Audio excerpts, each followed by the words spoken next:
देखो अच्छा, अभी तो जो हम लोगों ने पढ़ा है अर्थशास्त्र में एक भ्रमणशील, जिसको हम लोग संचारी गुप्तचर कहते हैं। फिर हमने एक और गुप्तचर का प्रकार देखा था, संचारी, है ना। जो भ्रमणशील और अस्थाई हम लोगों ने देख लिया था, जिसको हम लोग क्रमशः संस्था और संचारी गुप्तचर कहते हैं। उसी क्रम में आज हम लोग आगे का जो टॉपिक है कि ये जो गुप्तचर है, चाहे वो संचारी हो या फिर संस्था नामक गुप्तचर हो, है ना, इन इनकी मुलाकात किस किस से कराया जाता है। यदि कोई एजेंट बनता है, कोई जासूस बनता है ना पहले के टाइम में, तो राजा क्या करता था कि उन गुप्तचरों को अपने मंत्रियों से, पुरोहितों से, सेनापतियों से, अन्य युवराजों से, है ना, द्वारपालों से, अलग अलग पोस्ट पे जो भी लोग हैं उनसे मुलाकात करवाता था।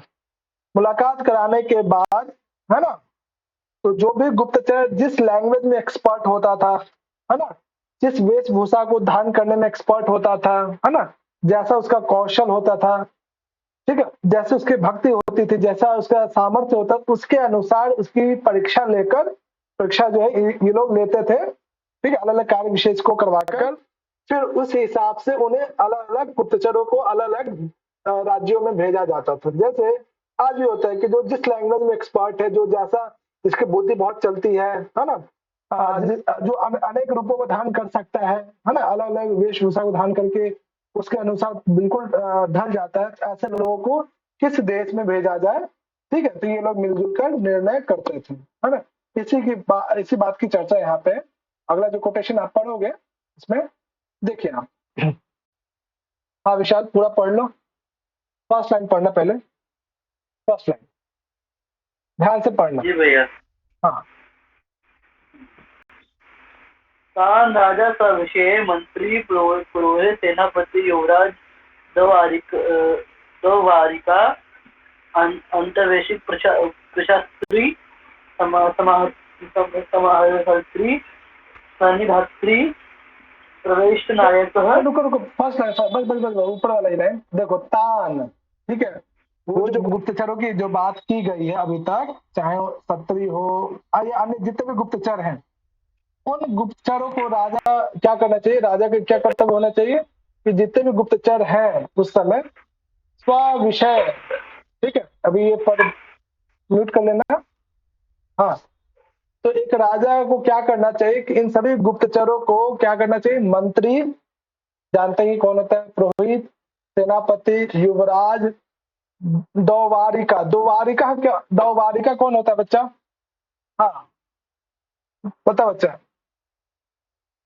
दौवारिका है, द्वार समझते हैं, गेट पे खड़े होते हैं। हाँ जो गेट पे है ना, द्वारपाल जिसको लोग आप लोग कहते हैं, द्वारपाल, है ना। फिर अंतर सर जैसे हाँ जो सर जैसे सिक्योरिटी गार्ड जिसे बोला जाता है वो बिल्कुल होता है ना सर अशोक का। सिक्योरिटी गार्ड या वॉचमैन कह लीजिए, है ना, ये सभी दौवारिका कहलाएंगे। अगला अंतर्वशिक, अंतर्वशिक कौन होते हैं, अंतःपुर रक्षक, जो राजा रानियों के अंतःपुर में जो लोग रहते हैं, जो सिक्योरिटी गार्ड, वह गार्ड जो अंतःपुर की रक्षा करते हैं, उनको कहते हैं अंतर्वशिक, ठीक है। उसके बाद प्रशास्त्री, प्रशास्त्री कौन होता है बच्चा? आज के टाइम पे भी आप लोगों ने देखा होगा कि छावनी शब्द का अर्थ समझते हैं कि सेना की छावनी, यहाँ पे सेना की टुकड़ी यहाँ पे रह रही है, ऐसा शब्द आपने सुना है कि कश्मीर में या इस राज्य में या फिर इस जगह पे कुछ दंगा हो रहा है, तो वहां के उस जगह पे जो है सेना की कुछ टुकड़ी वहां पे भेजी गई है, या सेना के कुछ लोग वहां पे छावनी बना के रह रहे हैं। छावनी शब्द का अर्थ जानते हैं आप लोग? हाँ समझ बच्चा, गई सर। क्या सर है? महाभारत में दिखाया गया था जब मतलब युद्ध के लिए जाते थे ना तो सैन्य लोग हाँ छोटा छोटा घर बना के वहां पे रहते थे, रहते थे वो वाला ना। हाँ बिल्कुल। तो शास्त्र क्या है, जो छावनी का जो रक्षक होता है, सेना जो है अलग अलग सेना के लोग जो है स्थान विशेष को चूज करके वहां पे रहते हैं, है ना, उनको कहते हैं प्रशास्त्री। उनके जो भी रक्षक है उनसे मुलाकात करवाना चाहिए इन गुप्तचरों का। फिर समाहर्तु, बताओ बच्चा ये समाहर्तु पद कहाँ देखा है? समाहर्तु, निरुक्त में सर। हाँ निरुक्त में भी देखा, और कहीं देखा? हाँ निरुक्त सर में देखा है, इस निघंटु कुटिला निघंटु की में देखा था परिभाषा में। सर। नियुक्त के अतिरिक्त जो कलेक्टर होता है, टैक्स कलेक्टर, है ना, जो वित्त मंत्री कह लीजिए एक तरह से, जो पैसों का, हाँ, उसको कहते हैं समाहर्तो, है ना। अगला संनिधात्री, है ना, जो कोषाध्यक्ष है ना, जो कोषाध्यक्ष कहते हैं उसको कहते हैं संनिधात्री। पर्यवेक्षक नायक, पर्यवेक्षक नायक कौन होता है? नगर मुखिया, है ना, यानी प्रत्येक नगर का एक मुखिया। जैसे आज के टाइम में क्या होता है, एक गांव में जो ग्राम पंचायत होता है ना, फिर वार्ड में वार्ड परिषद होता है ना, हर एक, जैसे सब जिला के जिलाध्यक्ष होते हैं, राज्य के मुख्यमंत्री होते हैं। तो प्रवेशक नायक प्रवेश कर, जैसे ही आप किसी नगर में प्रवेश कर रहे हैं, तो उस नगर का जो राजा होगा, नायक होगा, रक्षक होगा या मुखिया होगा, उसको कहते हैं प्रवेशक नायक। उसका पौर व्यवहारिक, पौर व्यवहारिक कौन होता है बच्चा, कोई बताएंगे? पौर व्यवहारिक वो होता है कि जो अलग अलग खनिजों का या खदानों का जो, ठीक है, मालिक होता हो, निरीक्षक हो, है ना, संरक्षण करता हो, जो देखभाल करता हो। अनाज, जैसे अनाज का बहुत बड़ा गोदाम है ना, उसका जो देखभाल करता है, उसको पौर व्यवहारिक कहते हैं, है ना। फिर काम मंत्रिपरिषद, है ना, मंत्रिपरिषद यानी जो प्रत्येक मंत्रिपरिषद का जो अध्यक्ष होता है, जैसे अनेक पार्टियों के अध्यक्ष होते हैं, है ना, तो उसको कहते हैं मंत्रिपरिषद अध्यक्ष, परिषद अध्यक्ष। तो एक गुप्तचर को किन किन लोगों से मिलवाना चाहिए, किन किन लोगों के पास ले जाना चाहिए कि अच्छा चलो ये तुम आज इसके पास जाओ और ये जो है सेनापति तुम्हारी परीक्षा लेगा, है ना। तो अलग अलग लोगों से जो है, लोगों के पास एक राजा को लेके जाना चाहिए। जैसे दंडधारी कोई व्यक्ति हो, है ना, या दुर्गपाल, है ना, जो किलाओं के जो रक्षक होते हैं। अंतपाला, है ना, अंतपाला कौन होते हैं? जो सीमाओं पे जो स्थित है, दो राज्यों के सीमा पे, बॉर्डर पे जो सेना है ना, उसको कहते हैं अंतपाल। फोर्स हो गया भैया, हाँ बीएसएफ ठीक है, फोर्स एक हाँ तरीके से। ठीक है, वैसे फोर्स है ना। अटविकेशु जो जंगलों में रहते हैं, है ना, अटवी पाल जिसको कहते हैं, जो जंगलों के रक्षक हैं, है ना, उसके उनके पास जो है ले जाना चाहिए इन गुप्तचरों को। ठीक है, ये लोग क्या करते हैं? श्रद्धे देश वेश शिल्प भाषा अभिजाना, जो लोग जिस लैंग्वेज को जानते हैं, जो गुप्तचर जिस लैंग्वेज में एक्सपर्ट है, जिस वेशभूषा को धारण करते हैं, है ना, शिल्प जिस प्रकार की कलाओं को जानते हैं, उसको अभिजन, है ना, उसको जान कर कि हाँ ये जो गुप्तचर है, ये जो है चाइनीज लैंग्वेज में बहुत एक्सपर्ट है, और ठीक है, या फिर रशियन या फ्रेंच में या जर्मन में या अन्य लैंग्वेज में जो बहुत एक्सपर्ट है, बहुत अच्छा है इसका लैंग्वेज, अनेक प्रकार के कलाओं को जानता हो, है ना।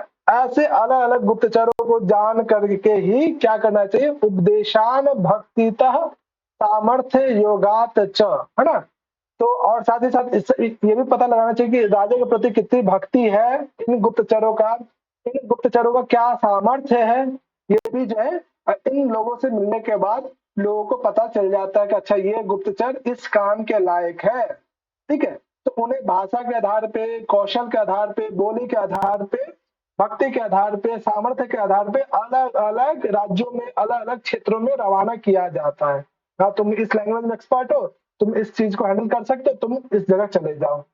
तो ये जो गुप्तचर की नियुक्ति जो है अलग अलग राजा के अंगों से मिलवा कर जो है, ये अधिकारी लोग क्या करते हैं? तय करते हैं कि हाँ ये इस चीज में एक्सपर्ट है, इसे इन्हें यहाँ पे आप पोस्ट कर दीजिए।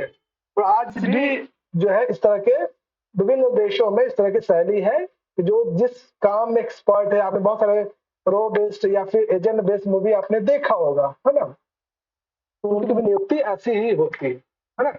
चलो बच्चा, क्लियर है बच्चा, कोई समस्या? अब इसमें प्रश्न क्या आएगा? पूरा कोटेशन आपको दे दिया जाए, अब पूछा जाए कि ये कोटेशन किसके विषय में है। हाँ, तो ये तो गुप्तचर के संदर्भ में किस ग्रंथ में है वर्णन? तो कौटिल्य अर्थशास्त्र में वर्णन है। क्लियर है बच्चा, कोई समस्या यहाँ तक किसी को? आगे जी चले, सर। है ना। अब ये देखो कि एक जो गुप्तचर है, उनमें से तीक्ष्ण नामक गुप्तचर का क्या कर्तव्य है? ठीक है, तीक्ष्ण नामक गुप्तचर कौन होता है बच्चा, बताओ। तीक्ष्ण नामक गुप्तचर जो है इसका जो कौन होता जो है? राजा के लिए अपने प्राणों की सेवा करते बिना हाथी ब्याल इत्यादि से जो है बढ़ जाए, तो हाँ, तीक्ष्ण कहते हैं। तो ये लोग क्या क्या ध्यान रखते हैं? ये गुप्तचर किसी न किसी अमात्य के अंदर अंडर काम करते हैं, है ना? ये जो गुप्तचर है क्या करते हैं, किसी न किसी अमात्य के अंडर, है ना, काम करते हैं। अमात्य के आदेश पर ये लोग अलग अलग कामों को करते हैं ना। तो ये क्या क्या करते हैं, जिस भी देश में या फिर जहां भी जाते हैं, ठीक है, उन्हें किन किन कामों को करना पड़ता है, ठीक है, इसके विषय में आप यहाँ पे देख सकते हैं। चलो संगीता, पढ़ना इसको, इस फर्स्ट जी लाइन को। भैया।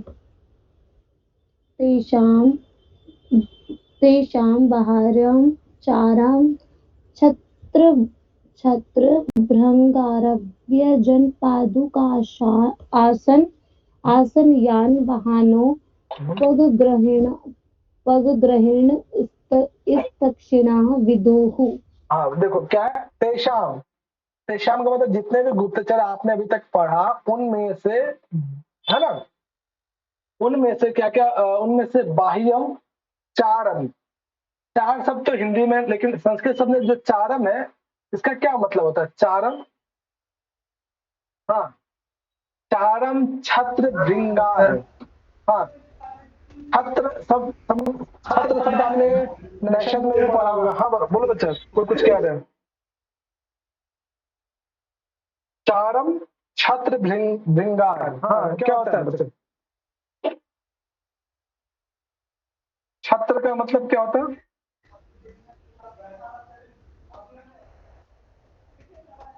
आपने देखा होगा कि यदि कोई बहुत बड़ा पहले के टाइम में या आज के भी टाइम में आपने देखा होगा कि यदि किसी की रथ यात्रा निकलती है, इस तरह के जो छाता टाइप का बना हुआ रहता है, दिख रहा है? अभी कुछ दिन पहले जी भैया। है ना, तो जैसे बहुत भगवान के जो प्रतिमा बनाई जाती है या रथ यात्रा निकाला जाता है, तो उनके प्रतिमा के जस्ट ऊपर या फिर आप पिक्चर्स में भी देखते हो, एक छत्र जो है ऊपर मंडप टाइप का घेरा हुआ रहता है, इस तरह का, है ना? ये दिख रहा है ना आपको, आप लोग को?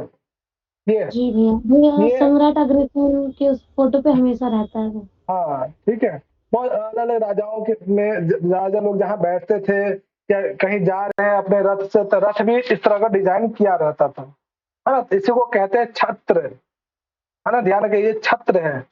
और चारम, चारम समझते हैं?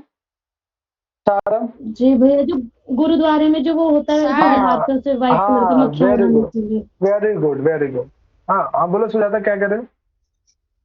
सर अम्ब्रेला को तो ये संस्कृत में छत्र बोला जाता है ना? हाँ बिल्कुल बिल्कुल, है ना, लेकिन यहाँ पे छत्र जो है, ये जो इस तरह का जो अम्ब्रेला टाइप का दिख रहा है ना, वही है छत्र, ठीक है। राजा लोग जहाँ सिंहासन पे बैठते थे ना, उनके ऊपर लगा रहता था, या फिर रथ के माध्यम से कहीं जा रहे हैं तो रथ में भी उस तरह का डिजाइन बना रहता था, है ना। यदि कोई यात्रा पे जा रहे हैं तो उस तरह का छत्र का प्रयोग किया जाता था, है ना। आज जो है बरसात के मौसम से बचने के लिए, धूप से बचने के लिए छाता हम लोग बोलते हैं, है ना। चलो समझ में आया? चारम समझ गए? ये जो आप देख रहे हैं जैसे भैया बहुत सारे हाँ ये चारम भैया है। एक हाँ छत्र के विषय में भैया बस एक लाइन मैंने सुनी थी कि जो नगरकोट वाली देवी हैं उनके ऊपर किसी सम्राट ने छत्र चढ़ाया था सोने का, जो कि बाद में हम्म, लोहे में परिवर्तित हो गया था क्योंकि उनके अंदर घमंड था। ऐसा अच्छा, सुना था। हो सकता है ना। तो छत्र हाँ, समझ में। ये ज्वाला देवी है। हाँ जी ये जो विशाल कथा है भैया। ना, ये ध्यानु भगत से जुड़ी हुई है। आपने भगत का नाम सुना होगा, ना है जी नाम? भैया। हाँ जी भैया। हाँ, तो उनके बारे में ये कथा प्रचलित है कि अकबर ने उनको रोक दिया था, और अकबर जो है ज्वाला माता के मंदिर शक्ति परीक्षण करने आया था। उसने अहंकार पूर्वक छत्र चढ़ाया था, तो वो छत्र फिर उस ऐसे धातु का बना दिया गया कि आज तक वो समझ में नहीं आया कि वो किस धातु का बना हुआ है। हम्म, और ये जो माता को नारियल चढ़ाने की प्रथा है ना, इसके बारे में भी कहा जाता है कि जब झानू भगत ने सिर चढ़ाया था तो उन्होंने माता से एक वरदान मांगा था कि कोई मेरी तरह शीश नहीं चढ़ा पाएगा। तो उन्होंने बोला था कि जो मतलब मुझे नारियल की भेंट चढ़ाएगा उसको मैं शीश के समान ही इसको स्वीकार करूंगी। तब से माता को जो है नारियल चढ़ाने की प्रथा प्रारंभ हुई। जी भैया। ये कथा चल बहुत बढ़िया विशाल। हाँ क्लियर है बच्चा? है। छत्र समझ में आ गया, छत्र भृंगार समझ में आया, चारम समझ में आ गया। इसमें एक शब्द है व्यजन, व्यजन का मतलब क्या होता है? व्यजन, व्यजन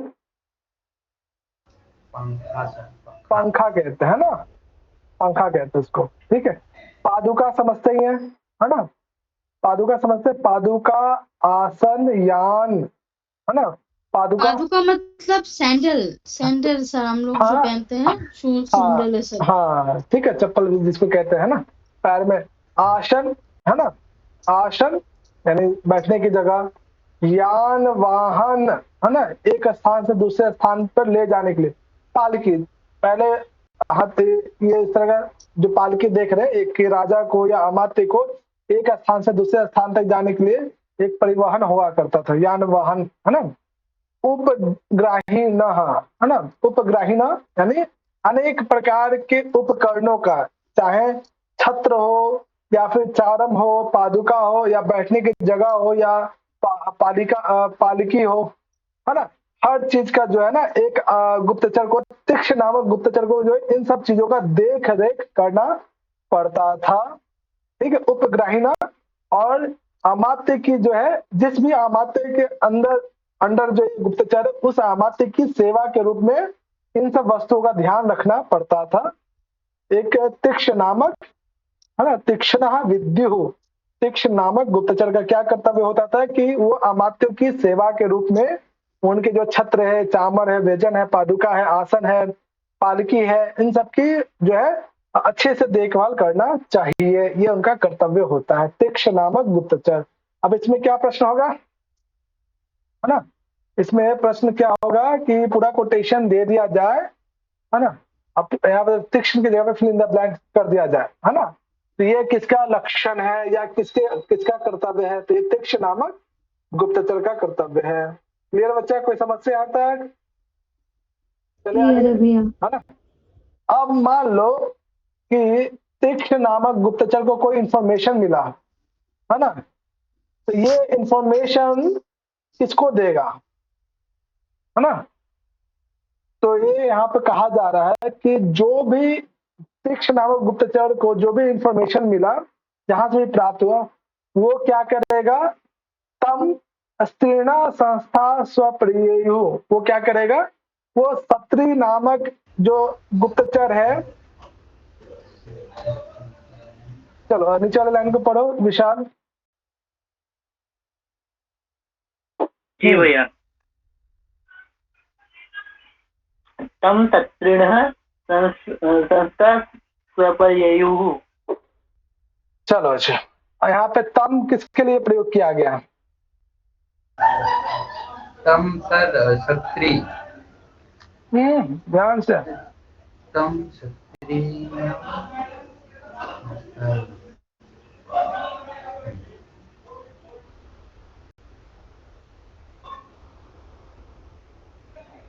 हाँ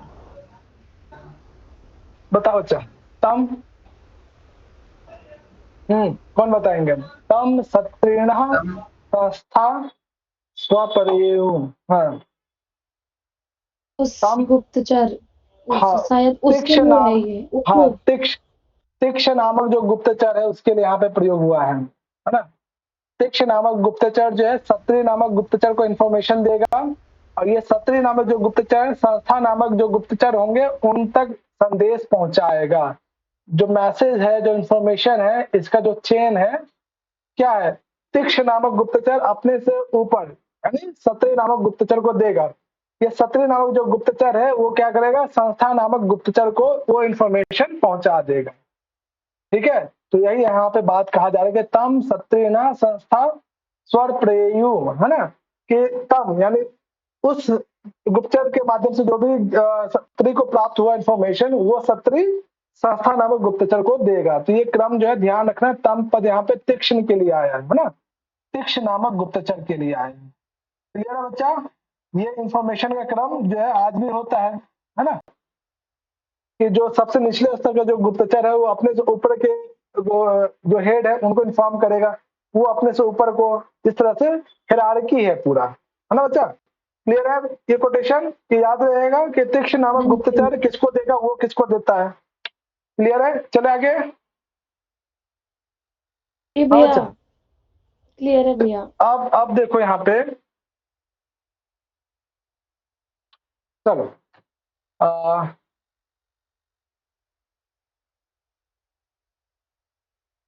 अभी आपने पढ़ा किसके विषय में, तीक्ष्ण नामक, है ना, तीक्ष्ण नामक गुप्तचर के विषय में। ओके, अब है कि तीक्ष्ण के बाद जो सत्री नामक जो गुप्तचर है,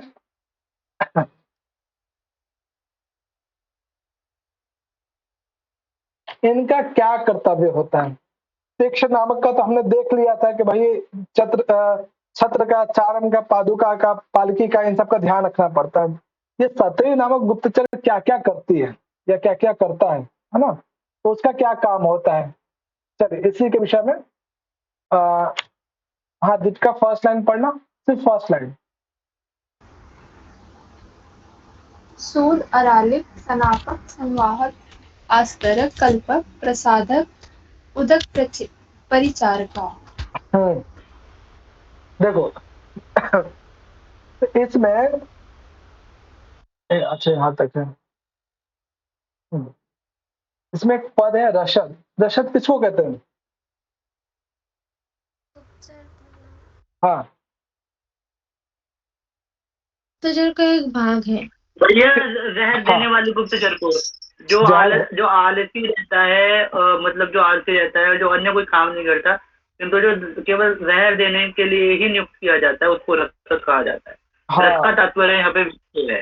हाँ, ये जो रशद नाम जो गुप्तचर है ना, ये किन किन रूपों को धारण करता है। कभी वो रसोईया बन जाता है, कभी मांस पकाने वाला बन जाता है, या कभी नहलाने वाला बन जाता है, या फिर सेवा भाव करने वाला हो जाता है, हाथ पैर को दबाने वाला बन जाता है, या बेड तैयार करने वाला बन जाता है। यानी अनेक रूपों को धारण करने लगता है। अनेक रूपों को धारण कर करके जो है इंफॉर्मेशन गेन करता है अलग अलग जगह पे जा जाके, है ना। इसी की बात यहाँ पे कही गई है। देखो शुद्ध, शुद्ध किसको कहते हैं बच्चा? हाँ, शुद्ध से क्या तात्पर्य? सर जो मतलब बाल वाल कटवाते हैं ना, उसे बोला जाता है शायद। नहीं नहीं नहीं, उसको तो कल्पक कहते हैं। खाना पकाने वाले, खाना पकाने वाले को। हाँ, जो रसोईया है, हाँ, उसको शुद्ध कहते हैं। यहाँ शुद्ध का मतलब खाना बनाने वाला। अरालिक, है ना, अरालिक कहते हैं जो नॉन वेज जो बनाता है ना, बेसिकली उसके लिए प्रयोग करते हैं अरालिक, है ना। स्नापक, स्नापक में जो स्नान शब्द से बना है। पहले के टाइम पे क्या होता था कि राजा और रानियों को नहलाने के लिए लोग होते थे, दास दासियां होती थी। अकेले राजा रानी जो है ना खुद से नहीं आते थे, अनेक प्रकार के जो परिचारिका या सेवक हुआ करते थे, है ना। या बहुत सारे मूवीज में इस तरह का भी सीन दिखाया गया कि बहुत सारे उनके सहायक गण होते हैं, है ना। तो स्नापक कौन होते हैं? जो नहलाने वाले हैं, है ना, जो जिसकी सहायता से राजा रानी नहाते हैं। संवाहक, संवाहक क्या होता है? हाथ पैर दबाने वाले, है ना, सेवा। यानी एक रशद नामक गुप्तचर किन किन रूपों को धारण करता है? कभी रसोईया बन के, या कभी अरालिक बन के, या कभी स्नापक बन के, या कभी संवाहक बन के, या कभी आस्तरक। आस्तरक कहते हैं जो बेड वगैरह तैयार करता हो राजा रानियों के सोने के लिए, जो घर के बेडशीट को, बेड को जो ध्यान रखता हो, उसको कहते हैं आस्तरक, है ना। या फिर कल्पक, कल्पक बन के, कल्पक कहते हैं नाई, है ना, नाई बन के जो है रहता हो। तो ये रशद का बता रहा हूँ। या प्रसाधक, प्रसाधक क्या होता है? प्रसाधक जो श्रृंगार प्रसाधन, जो साज सफर करके दे उसे बोला जाता है। प्रसाधन सौंदर्य जो को राजा सुनाने रानी के को लिए। तैयार करवाता हो श्रृंगार संबंधी चीजों को लेकर, है ना। उसके उदक परिचारिका, उदक परिचारका कौन होता है? जो जल लेकर आता है, जल भरने का जिसका काम होता है ना, उसको कहते हैं। सर, हाँ बोलो सर आजकल जैसे होता है ना, वो मेकअप आर्टिस्ट, फैशन डिजाइनर, उन लोगों को बोला जाता था प्रसाधक। हाँ बिल्कुल बिल्कुल बिल्कुल, प्रसाधन, प्रसाधक, है ना, बहुत अच्छे। तो ये जो रशद नामक है ना, रशद नामक गुप्तचर इन इन कामों को करते हुए अलग अलग रूपों में रहकर, कभी वो कौन सा कैरेक्टर में चला जाता है, अलग अलग जो है रूपों में जाते हुए जो है वो क्या करता है? वो राजा के लिए कार्य करता है, राज्य के लिए इंफॉर्मेशन गेन करता है, अलग अलग अधिकारियों के गुप्त रहस्यों को पता लगाता है। देख रहे हो कितना टफ काम है ना। इसके अतिरिक्त और किन किन रूपों को धारण कर सकता है आगे के कोटेशन में आप देख सकते हो। चलो इला आगे का पढ़ो। कुब्जः वामनः इसके बाद का। कुब्ज वामन किरात मुक्त बधिर जरान अंध च ध्यानो नर्तक गायन वादकः वाग्जीवनः कुशीलवः स्त्रीभ्यः अभ्यंतरम चारम विदु। हाँ देखो ये क्या है, इसी प्रकार से ठीक है सत्री नामक जो है सत्री है ना, इसी प्रकार से अन्य जो है सत्री नामक जो गुप्तचर है जो स्त्री रूप में जो गुप्तचर है ना, स्त्री रूपी जो गुप्तचर है वो किन किन अन्य रूपों को धारण कर सकते हैं। कुब्ज किसको कहते हैं बच्चा? हाँ वो छोटा बन के रहते हैं जो बोने टाइप में कुबड़े बन के रहते हैं। हाँ उनको कहते हैं जिनको कुब्ज रोग होता है ना, पीठ वाला जो पार्ट है ना उसमें जो है कुबर है ना, मतलब एक तरह से बीमारी भी होता है, ठीक है, झुक के चलते हैं है ना, उसको कुब्ज कहते हैं। वामना इसको कहते हैं, वामना कहते हैं बोलने इंसान को। हाँ में आया है वामना। हाँ बहुत अच्छे। किरात किसको कहते हैं? जंगली आदिवासी। हाँ ठीक है जंगली जानवर। मुख कैसे?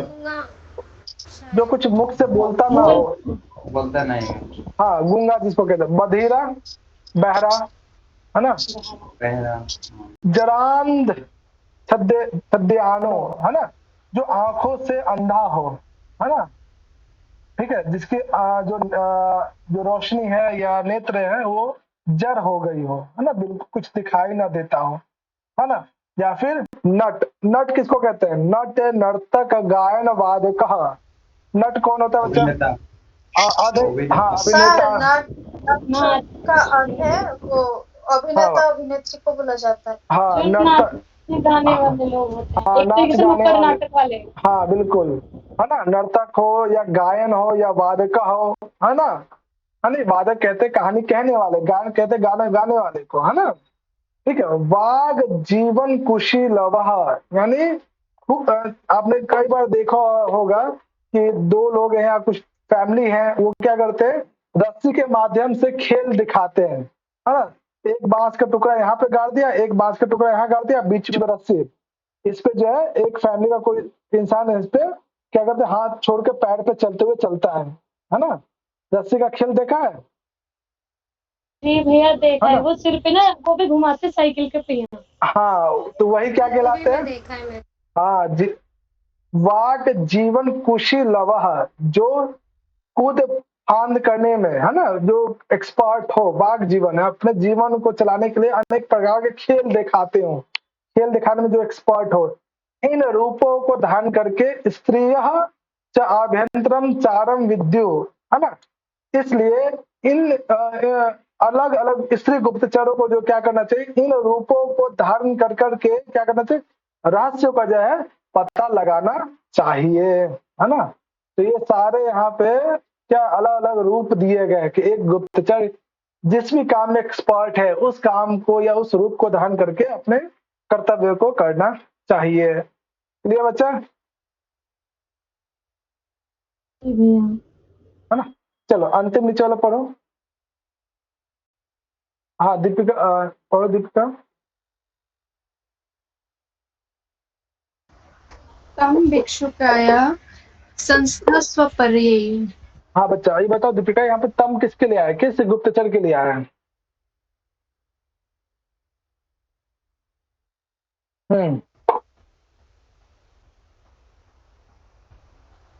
मैं बताओ सर, ये हाँ बताओ। रसद के लिए। रसद जो हाँ वेरी गुड है ना, तो ध्यान रखिएगा। इससे पहले वाले में ये जो है ये तम तीक्ष्ण के लिए आया, यहाँ पे ये जो तम है रसद के लिए आया है ना। जो भिक्षुकयः तम संस्था है ना, तो भिक्षु रूपी बौद्ध भिक्षु के रूप में जो रहती है, ऐसी जो महिला गुप्तचर है वो क्या करना चाहिए, रशद को इंफॉर्मेशन देगी, वो रशद जो है संस्था नामक गुप्तचर को देगा, है ना। यहाँ वाले में क्रम क्या था, तीक्ष्ण सत्री को देगा, सत्री संस्था को देगा। इधर भिक्षुकी क्या देगी, रशद को इंफॉर्मेशन, रशद देगा संस्था को देगा, है ना। ये चीजें यहाँ पे है। क्लियर बच्चा, कोई समस्या किसी को भी?